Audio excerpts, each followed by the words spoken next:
Hi friends, ಎಲ್ರಿಗೂ ನಮಸ್ತೆ. Welcome back to Deepika lifestyle and vlogs. ಎಲ್ಲರೂ ಹೇಗಿದ್ದೀರಾ? ನಾನು ಚೆನ್ನಾಗಿದ್ದೀನಿ. ಐ ಹೋಪ್ ನೀವೆಲ್ಲರೂ ಚೆನ್ನಾಗಿದ್ದೀರಾ ಅಂತ ಅಂದ್ಕೊಂಡಿದ್ದೀನಿ.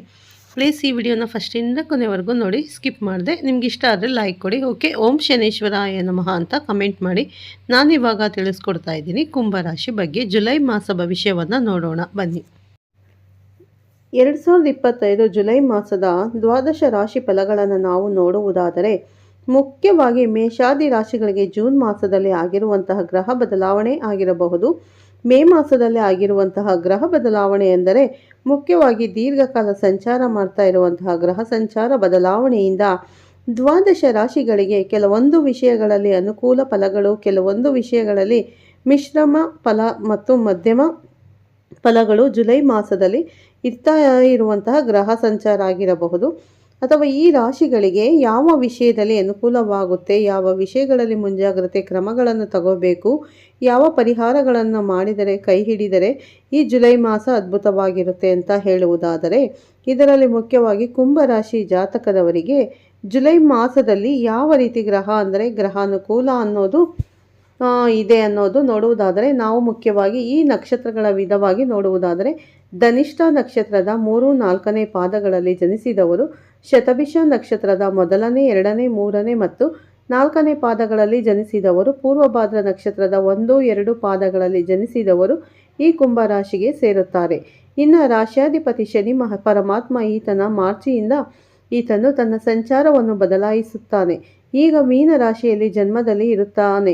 ಮತ್ತು ಈ ಸಾಡೆ ಸಾತಿನ ಅಂದರೆ ದ್ವಿತೀಯದಲ್ಲಿ ಈ ಕುಂಭರಾಶಿಯವರಿಗೆ 1-2.5 ವರ್ಷ ಕಾಲ ರಾಶ್ಯಾಧಿಪತಿ ಶನಿಯ ಮಹಾತ್ಮರು ಇವರನ್ನು ಕಾಯ್ತಾ ಇರ್ತಾರೆ. ಇನ್ನು ಪಂಚಮ ಸ್ಥಾನದಲ್ಲಿರುವಂತಹ ಗುರು ಆಗಿರಬಹುದು, ಜನ್ಮದಲ್ಲಿರುವಂತಹ ರಾಹುಗ್ರಹದ ಸಂಚಾರ ಆಗಿರಬಹುದು, ದೇವಗುರು ಬೃಹಸ್ಪತಿಯು ಪಂಚಮ ಸ್ಥಾನದಲ್ಲಿಯೂ, ಅದೇ ರೀತಿ ಸಪ್ತಮ ಸ್ಥಾನದಲ್ಲಿ ಕೇತು ಸಂಚಾರನ ಗ್ರಹಗಳಲ್ಲಿ ರಾಜ ಅಂತ ಹೇಳಿರುವಂತಹ ರವಿ ಮಹಾಶಯ ಸೂರ್ಯರು ಈ ಮೊದಲನೇ ಭಾಗದಲ್ಲಿ ಅಂದರೆ ಮೊದಲನೇ 15 ದಿನಗಳು ಮುಖ್ಯವಾಗಿ ಈ ರವಿ ಪಂಚಮ ಸ್ಥಾನದಲ್ಲಿ, ಅದರ ಮೇಲೆ 2ನೇ ಭಾಗದಲ್ಲಿ ಷಷ್ಠಮದಲ್ಲಿ, ಅದೇ ರೀತಿ ಬುಧ ಗ್ರಹವು ಷಷ್ಠಮ ಸ್ಥಾನ ಸಂಚಾರ, ಸಪ್ತಮದಲ್ಲಿ ಕುಜಗ್ರಹ ಸಂಚಾರ, ಚತುರ್ಥ ಸ್ಥಾನದಲ್ಲಿ ಚತುರ್ಥ ಸ್ಥಾನಾಧಿಪತಿಯಾಗಿರುವಂತಹ ಶುಕ್ರ ಗ್ರಹ ಸಂಚಾರ ಕುಂಭರಾಶಿಯವರಿಗೆ ಜುಲೈ ಮಾಸದಲ್ಲಿ ಯಾವ ರೀತಿ ಅನುಕೂಲ ಫಲಗಳು ನೀಡ್ತಾ ಇದೆ ಅನ್ನುವಂತಹ ಕೆಲವೊಂದು ಮುಖ್ಯ ವಿಷಯಗಳನ್ನು ನೋಡುವುದಾದರೆ, ಈ ಪರ್ಟಿಕ್ಯುಲರ್ ಆಗಿ ನಾವು ಕುಂಭರಾಶಿಯವರಿಗೆ ಎಲ್ಲ ಕ್ಷೇತ್ರಗಳಲ್ಲಿ, ಎಲ್ಲ ವೃತ್ತಿ ಉದ್ಯೋಗಗಳಲ್ಲಿ ಇರುವಂತಹ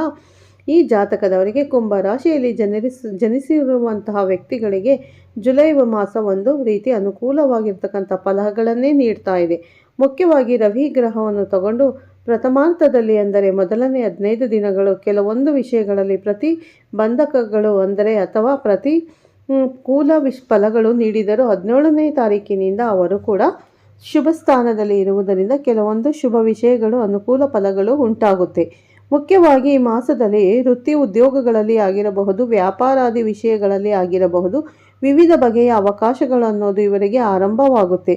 ಅಂದರೆ ಇಂದಿನ ದಿನಗಳಿಂದ ಏನಾದರೂ ಉದ್ಯೋಗಕ್ಕೋಸ್ಕರ ಪ್ರಯತ್ನ ಮಾಡ್ತಾ ಇರಬಹುದು ಅಥವಾ ಹೊಸ ವ್ಯಾಪಾರ ಪ್ರಯತ್ನ ಮಾಡ್ತಾ ಇರುವಂತಹ ಸಂದರ್ಭಗಳಲ್ಲಿ ಅವಕಾಶಗಳು ಅನ್ನೋದು ಇವರಿಗೆ ಸಿಗಲು ಆರಂಭವಾಗುತ್ತೆ. ಇನ್ನು ಈ ಮಾಸದಲ್ಲಿ ನೋಡುವುದಾದರೆ, ವಿದೇಶಿ ಪ್ರಯಾಣಗಳು ಮಾಡುವಂತಹ ವ್ಯಕ್ತಿಗಳಿಗೆ ವಿದೇಶಕ್ಕೆ ಹೋಗಬೇಕು, ಅಲ್ಲಿ ವಿದ್ಯೆ ಉದ್ಯೋಗ ಅವಕಾಶಗಳನ್ನು ಅದು ಪಡೆಯಬೇಕು ಅನ್ನುವಂತಹ ಈ ಕೆಲವೊಂದು ಕುಂಭರಾಶಿ ಜಾತಕದವರಿಗೆ ವಿದೇಶಿ ಅವಕಾಶಗಳು ಅನ್ನೋದು ಅನುಕೂಲವಾಗಿರುತ್ತೆ.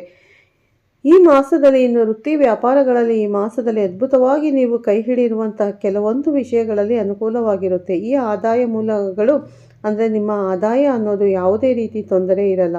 ಹಣಕಾಸಿನ ವ್ಯವಹಾರಗಳಲ್ಲಿ ಬೀರಿದ ಮೂಲೆಗಳ ಮುಖಾಂತರ ಅಂದರೆ ನೀವು ಒಂದಕ್ಕಿಂತ ಜಾಸ್ತಿ ವ್ಯಾಪಾರ ವ್ಯವಹಾರಗಳು ಮಾಡುವಂತಹ ಸಂದರ್ಭಗಳಲ್ಲಿ ವೃತ್ತಿ ಉದ್ಯೋಗಗಳು ಆದಾಯಕ್ಕೆ ಯಾವುದೇ ರೀತಿ ತೊಂದರೆ ಇಲ್ಲ. ನಿಮ್ಮ ಆದಾಯವು ಅದ್ಭುತವಾಗಿರುತ್ತದೆ. ಅದೇ ರೀತಿ ಬಂದಿರುವಂತಹ ಆದಾಯವನ್ನು ಅದು ಎಷ್ಟೇ ಪರ್ಸೆಂಟೇಜ್ ಆಗಿರಬಹುದು, ಸ್ವಲ್ಪ ಅಂದರೆ ಭವಿಷ್ಯ ದಿನಗಳನ್ನು ದೃಷ್ಟಿಯಲ್ಲಿ ಇಟ್ಟುಕೊಂಡು ಉಳಿತಾಯ ಹೂಡಿಕೆಗಳಿಗೆ ಇಂಪಾರ್ಟೆನ್ಸ್ ಕೊಡ್ತೀರಾ. ಈ ಸಂದರ್ಭದಲ್ಲಿ ಅದು ಇನ್ವೆಸ್ಟ್ಮೆಂಟ್ ಆಗಿರಬಹುದು, ಯಾವುದಾದರೂ ಪಾಲಿಸಿಸ್ ಆಗಿರಬಹುದು, ಮತ್ತು ಅಮೌಂಟ್ ಅನ್ನೋದನ್ನು ನೀವು ಇನ್ವೆಸ್ಟ್ಮೆಂಟ್ ಮಾಡೋಣ ಅನ್ನೋದು ಆರಂಭ ಮಾಡ್ತೀರಾ. ಇನ್ನು ಹೊಸ ವಿಷಯಗಳಿಗೆ, ಹೊಸ ಪ್ರಯತ್ನಗಳಿಗೆ ಬೇಕಾಗಿರುವಂತಹ ಒಂದು ಪ್ರಣಾಳಿಕೆ, ಒಂದು ಪ್ಲಾನಿಂಗ್ ಅನ್ನೋದನ್ನು ಒಂದು ಪ್ರಾಪರ್ ಪ್ಲಾನಿಂಗ್ ಅನ್ನೋದನ್ನು ನೀವು ಮಾಡಿಕೊಂಡು ಈ ಪ್ಲಾನಿಂಗ್ ಪ್ರಕಾರ ಬರುವಂತಹ ದಿನಗಳಲ್ಲಿ ಈ ವಿಷಯಗಳಲ್ಲಿ ಈ ಪ್ರಯತ್ನಗಳನ್ನು ಪೂರ್ತಿ ಮಾಡಬೇಕು ಅನ್ನುವಂತಹ ನಿಮ್ಮ ಮನೋಸಂಕಲ್ಪ ಮನೋಧರ್ಮ ಅನ್ನೋದು ನಿಮಗೆ ಸಾಕಷ್ಟು ವಿಷಯಗಳಲ್ಲಿ ಧೈರ್ಯವನ್ನು ಮತ್ತು ಆತ್ಮವಿಶ್ವಾಸವನ್ನು ಕೊಟ್ಟು ಈ ಪ್ಲಾನಿಂಗ್ ಪ್ರಕಾರ ಮುಂದಕ್ಕೆ ಹೋಗುವುದಕ್ಕೆ ಕೆಲವೊಂದು ವಿಷಯಗಳನ್ನು ಯಶಸ್ವಿ ಮಾಡುವುದಕ್ಕೆ ಕುಂಭರಾಶಿಯವರಿಗೆ ಅನುಕೂಲವಾಗಿರುತ್ತೆ. ಇನ್ನು ನಿಮಗೆ ಕೆಲವೊಂದು ವಿಷಯಗಳ ಮುಖಾಂತರ ಹಿಂದಿನ ದಿನಗಳಲ್ಲಿ ನೀವು ಯಾರಿಗಾದರೂ ಹಣ ಕೊಟ್ಟಿರುವಂತಹ ಸಂದರ್ಭಗಳಲ್ಲಿ ಸಾಲಗಳು ಕೊಟ್ಟಿರುವಂತಹ ಸಂದರ್ಭಗಳಲ್ಲಿ ಆ ಅಮೌಂಟ್ ಏನಿದೆಯೋ ಅದು ನಿಮಗೆ ಕೈಗೆ ಸೇರಬಹುದು. ಕೆಲವೊಂದು ವಿಷಯ ಕೆಲವೊಂದು ವಾರಸತ್ವ ಆಸ್ತಿಗಳಿಂದ ಆಗಿರಬಹುದು, ಪಿತ್ರಾರ್ಜಿತ ಆಸ್ತಿಗಳಿಂದ ಆಗಿರಬಹುದು, ಅಥವಾ ನಿಮ್ಮದೇ ಆಗಿರುವಂತಹ ಒಂದು ಆಸ್ತಿಗೆ ಈಗ ಈ ಸಮಯದಲ್ಲಿ ಒಳ್ಳೆಯ ಬೇಡಿಕೆ ಮತ್ತು ಬೆಲೆ ಸಿಗುವಂತಹ ಸಂದರ್ಭಗಳಾಗಿರಬಹುದು. ಕೆಲವೊಂದು ಮೂಲೆಗಳಿಂದ ಅಕಸ್ಮಾತ್ತಾಗಿ ನಿಮಗೆ ಅದು ಸಣ್ಣ ಮೊತ್ತದಲ್ಲಿ ಆದರೂ ಆಕಸ್ಮಿಕ ಧನಲಾಭ ಅಂದರೆ ಧನಯೋಗ ಅನ್ನೋದು ನಿಮಗೆ ಈ ಮಾಸದಲ್ಲಿ ಕುಂಭರಾಶಿಯವರಿಗೆ ಗೋಚಾರವಾಗ್ತಾ ಇದೆ. ಇನ್ನು ನೀವು ಮಾಡುವಂತಹ ದೂರ ಪ್ರಯಾಣಗಳು ಈ ಮಾಸದಲ್ಲಿ ತುಂಬ ಅಂದರೆ ನೀವು ವ್ಯಾಪಾರ ವ್ಯವಹಾರಗಳಿಗೆ ಉದ್ಯೋಗ ವಿಷಯಗಳ ಮೇಲೆ ಅಥವಾ ಕೆಲವೊಂದು ಅವಶ್ಯಕತೆ ಇದ್ದರೆ ವೈಯಕ್ತಿಕ ವಿಷಯಗಳ ಮೇಲೆ ನೀವು ಮಾಡುವಂತಹ ಪ್ರಯಾಣಗಳು ಯಾವುದೇ ಆತಂಕಗಳು ಇಲ್ಲದೆ ಸುಖಕರವಾಗಿ ಇದೆ. ವಿಧವಾಗಿ ಲಾಭದಾಯಕವಾಗಿ ನಿಮ್ಮ ಪ್ರಯಾಣಗಳು ಅನ್ನೋದು ನಾವು ಈ ಮಾಸದಲ್ಲಿ ಕುಂಭರಾಶಿಯವರ ಜೀವನದಲ್ಲಿ ಗೋಚಾರವಾಗುತ್ತಾ ಇದೆ. ಇನ್ನು ಮತ್ತೊಂದು ವಿಷಯ, ನೀವು ತುಂಬ ದಿನಗಳಿಂದ ಅಂದ್ಕೊಂಡಿರ್ತೀರ ಒಂದು ವಾಹನ ಪರ್ಚೇಸ್ ಮಾಡಬೇಕು, ಅದೇ ರೀತಿ ನಿಮ್ಮ ಫೈನಾನ್ಷಿಯಲ್ ಇದರ ಮೇಲೆ ಡಿಪೆಂಡ್ ಆಗಿ ಒಂದು ಗಾಡಿ ಒಂದು ಬೈಕ್ ತಗೋಬೇಕು ಅಥವಾ ಒಂದು ಕಾರ್ ತಗೋಬೇಕು ಅನ್ನುವಂತಹ ನಿಮ್ಮ ಕನಸು ಈಡೇರುವಂತಹ ಸಮಯ ಈ ಮಾಸವು ಕುಂಭರಾಶಿಯವರದೇ ಆಗಿರುತ್ತದೆ. ನಿಮ್ಮ ಹೊಸದಾಗಿ ಆಗಿರುವಂತಹ ಕೆಲವೊಂದು ವ್ಯಕ್ತಿಗಳಿಂದ ಪರಿಚಯ ಆಗಿರಬಹುದು ಅಥವಾ ನಿಮ್ಮ ಮಿತ್ರರೊಡನೆ ಬಹುದಿನಗಳ ನಂತರ ನೀವು ಮತ್ತೆ ಅವರೊಂದಿಗೆ ಮಾಡುವಂತಹ ಕೆಲವೊಂದು ಈ ಸಮಾರಂಭಗಳಾಗಿರಬಹುದು, ಕೆಲವೊಂದು ಧಾರ್ಮಿಕ ಸಮಾರಂಭಗಳಾಗಿರಬಹುದು. ಈ ಮಾಸದಲ್ಲಿ ಮತ್ತೆ ನಿಮ್ಮ ಬಂಧು ಮಿತ್ರರುಗಳನ್ನು ಅವರೊಂದಿಗೆ ಸಮಾಲೋಚನೆಗಳು, ಸಮಾವೇಶಗಳು, ಸಮಾರಂಭಗಳಲ್ಲಿ ಭಾಗಿಯಾಗಿ ಒಳ್ಳೆಯ ಭೋಜನವನ್ನು ಸೇವಿಸುವಂಥ ಅವಕಾಶಗಳು ಈ ಮಾಸದಲ್ಲಿ ಕುಂಭರಾಶಿಯವರಿಗಿದೆ, ಗೋಚಾರವಾಗ್ತಾ ಇದೆ. ಹೊಸ ವ್ಯಕ್ತಿಗಳ ಮುಖಾಂತರ ಕೆಲವೊಂದು ಹಣಕಾಸಿನ ಮತ್ತು ವ್ಯಾಪಾರ ವ್ಯವಹಾರಕ್ಕೆ ಸಂಬಂಧಪಟ್ಟಂತಹ ಕೆಲವೊಂದು ಅವಕಾಶಗಳು ನಿಮಗೆ ಸಿಗಬಹುದು. ಅವರ ಸಲಹೆಗಳ ಮೂಲಕ ಅಥವಾ ಅವರು ನಾವು ಇನ್ವೆಸ್ಟ್ಮೆಂಟ್ ಮಾಡ್ತೀವಿ, ನೀವು ಒಂದು ಪ್ರಾಜೆಕ್ಟ್ ರೆಡಿ ಮಾಡ್ಕೊಳ್ಳಿ, ಈ ರೀತಿ ವಿಷಯಗಳಿಂದ ನೀವು ಬಂದಿರುವಂತಹ ಅವಕಾಶಗಳನ್ನು ಮಾರದೆ ಬಂದಿರುವಂತಹ ಅವಕಾಶಗಳನ್ನು ನೀವು ಕಂಪ್ಲೀಟಾಗಿ ಯುಟಿಲೈಸ್ ಮಾಡ್ಕೋಬೇಕಾಗಿರುತ್ತೆ. ಇನ್ನು ಭೂಮಿಗೆ ಸಂಬಂಧಪಟ್ಟಿರುವಂತಹ ವ್ಯವಹಾರಗಳು ಅಥವಾ ವಿವಾದಗಳಾಗಿದ್ರೂ, ಕೋರ್ಟ್ ಕೇಸ್ ವ್ಯವಹಾರಗಳಾಗಿದ್ರೂ ಈ ಸಂದರ್ಭದಲ್ಲಿ ಒಂದು ಹಂತಕ್ಕೆ ಬರುತ್ತೆ. ಅದೇ ರೀತಿ ಕೆಲವೊಂದು ವಿಷಯಗಳಲ್ಲಿ ನಿಮ್ಮನ್ನು ಆಹ್ವಾನ ಮಾಡ್ತಾರೆ, ಅಂದರೆ ಆತಿಥ್ಯವನ್ನು ನೀಡ್ತೀವಿ ಅಥವಾ ಕೆಲವೊಂದು ಸಮಾರಂಭಗಳಿಗೆ ಬರಬೇಕು ಅಂತ ಪ್ರಮುಖರ ಮುಖಾಂತರ ನಿಮಗೆ ಕರೆಯೋಲೆ ಅನ್ನೋದು ಬರುವುದರಿಂದ ನೀವು ಅಂತಹ ಸಮಾರಂಭಗಳಿಗೆ ಹಾಜರಾಗಬೇಕು ಅನ್ನುವಂತಹ ನಿಮ್ಮ ಪ್ರಯತ್ನವು ಈ ಸಂದರ್ಭದಲ್ಲಿ ಈ ಮಾಸದಲ್ಲಿ ಗೋಚಾರವಾಗ್ತಾ ಇದೆ. ಇನ್ನು ಕುಟುಂಬ ಸದಸ್ಯರ ವಿಷಯದಲ್ಲಿ ಮುಖ್ಯವಾಗಿ ಅಂದರೆ ಆನಂದವಾಗಿ ಯಾವುದೇ ರೀತಿಯ ಅಪಾರ್ಥಗಳು ಅಥವಾ ಮನಸ್ಪರ್ಧೆಗಳು ಇಲ್ಲದೆ ನಿಮ್ಮ ವಿಷಯಗಳು ಅಥವಾ ನಿಮ್ಮ ಸಂಬಂಧವು ನಿಮ್ಮ ಕೆಲಸಗಳಲ್ಲಿ ಪೂರ್ತಿ ಸಹಕಾರ ಅನ್ನೋದು ಸಿಗ್ತಾ ಇರುತ್ತೆ. ಇನ್ನು ಮನೆಯಲ್ಲಿ ಏನಾದರೂ ಒಂದು ಶುಭ ಕಾರ್ಯ, ಮದುವೆ ಅಥವಾ ಇತ್ಯಾದಿ, ಉಪನಯನ ಇತ್ಯಾದಿ, ಗೃಹ ಪ್ರವೇಶ ಇತ್ಯಾದಿ ಶುಭ ಕಾರ್ಯಗಳ ಬಗ್ಗೆ ಪ್ರಸ್ತಾಪನೆ, ಈ ರೀತಿ ವಿಷಯಗಳಿಗೆ ಬೇಕಾಗಿರುವಂತಹ ಕೆಲವೊಂದು ಕೆಲಸಗಳ ಮುಖಾಂತರ ಅಥವಾ ಈ ವಿಷಯಗಳ ಮುಖಾಂತರ ನಿಮ್ಮ ಮನೆಯಲ್ಲಿ ಒಂದು ಹಬ್ಬದ ಸಂಭ್ರಮ ಅನ್ನೋದು ಈ ಸಂದರ್ಭದಲ್ಲಿ ಈ ಮಾಸದಲ್ಲಿ ಗೋಚರವಾಗ್ತಾ ಇದೆ. ಇನ್ನು ತುಂಬ ದಿನಗಳಿಂದ ನಿಮ್ಮ ಮನಸ್ಸಿನಲ್ಲಿ ಇರುವಂತಹ ಕೆಲವೊಂದು ದೈವ ದರ್ಶನಗಳಾಗಿರಬಹುದು, ತೀರ್ಥಯಾತ್ರೆಗಳ ಸಂದರ್ಶನ ಆಗಿರಬಹುದು, ಈ ದೇವರ ಆಧ್ಯಾತ್ಮಿಕ ವಿಷಯಗಳಲ್ಲಿ ಆಸಕ್ತಿಯನ್ನು ತಂದುಕೊಟ್ಟು ಈ ಸಂದರ್ಭದಲ್ಲಿ ಕೆಲವೊಂದು ದೇವಾಲಯಗಳಿಗೆ ವಿಸಿಟ್ ಮಾಡೋದು, ದೇವರ ಆಶೀರ್ವಾದವನ್ನು ಪಡೆಯೋದು, ಪ್ರಶಾಂತವಾಗಿ ಕೆಲವೊಂದು ದಿನಗಳ ಕಾಲ ಆ ದೇವರ ಸನ್ನಿಧಿಯಲ್ಲಿ ಇರುವಂಥ ಸಂಬಂಧಗಳು ಈ ಮಾಸದಲ್ಲಿ ಗೋಚಾರವಾಗ್ತಾ ಇದೆ. ಇನ್ನು ಷಷ್ಠಮ ಭಾಗದಲ್ಲಿ ಋಣ ರೋಗ ಶತ್ರುಸ್ಥಾನವಾಗಿರುವಂತಹ ಷಷ್ಠಮ ಭಾವದಲ್ಲಿ ಬುಧ ಮಹಾಶಯನ ಅನುಗ್ರಹ ಅನ್ನೋದು ನಿಮಗೆ ನೀವು ಮಾಡ್ತಾ ಇರುವಂತಹ ವೃತ್ತಿ ಉದ್ಯೋಗಗಳಲ್ಲಿ ಸಾಕಷ್ಟು ಅನುಕೂಲತೆಗಳನ್ನು ನೀಡ್ತಾ ಇರುತ್ತೆ.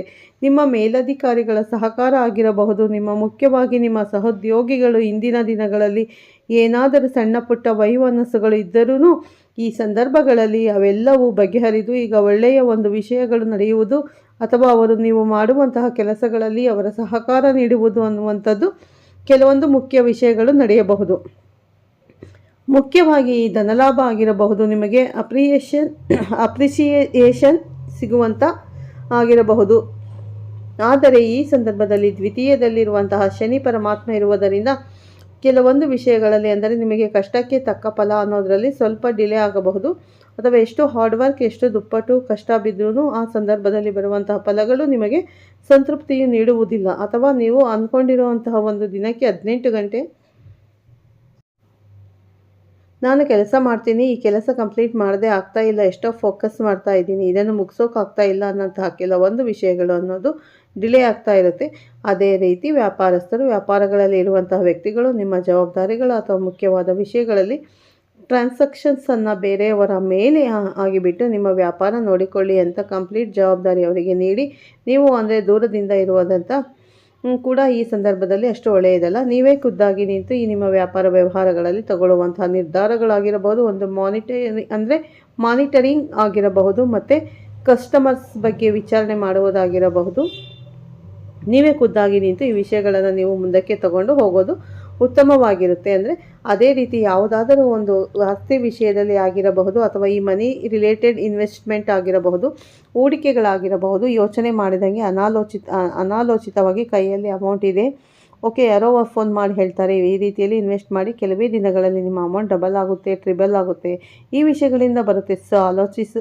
ಅನಾಲೋಚಿತವಾಗಿ ಅದರ ಬಗ್ಗೆ ಅನುಭವ ಇಲ್ಲದೆ ಮತ್ತು ಜ್ಞಾನ ಇಲ್ಲದೆ ನೀವು ಈ ರೀತಿ ವಿಷಯಗಳಿಂದ ನೀವು ಇನ್ವೆಸ್ಟ್ಮೆಂಟ್ ಮಾಡೋದಾಗಿರಬಹುದು, ಅಥವಾ ಸ್ವಲ್ಪ ಯೋಚನೆ ಮಾಡಿ ನಿರ್ಧಾರಗಳನ್ನು ತಗೋಬೇಕಾಗುತ್ತೆ.